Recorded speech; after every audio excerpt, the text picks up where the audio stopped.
It's been a long, tough road for two local families fighting to get a proper tribute for a pair of fallen Marines. But now the fight is over, and the families can say they won. Here's News 13's Crystal Gutierrez. Now, Jessica, first the park named after the Marines was torn down. Then a sculpture the families wanted was voted out. But today they learned all of their hard work has paid off. I take this very, very personal. And there was a time where I felt like, just giving up and saying, well, we've gone through this so many times, and it was just like, it was never ending. It was never going to happen.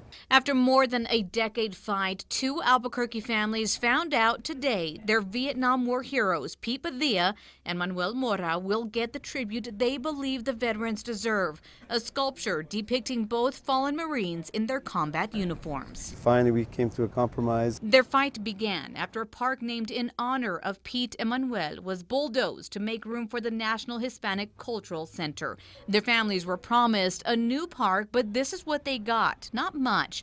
They were then promised a sculpture, and the families chose this one. But a committee in charge of that project chose something more abstract to honor all Vietnam vets from the Bareilles neighborhood.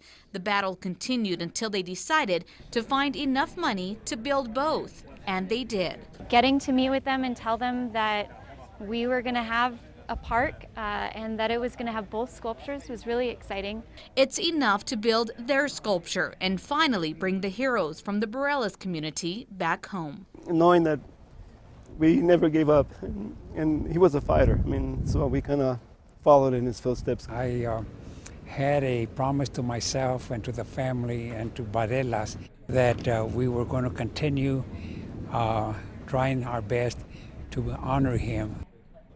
The plan now is to get both sculptures up by December. Jessica, back to you. All right, thank you, Crystal. There are also plans to add benches and outdoor classroom space around the memorial park.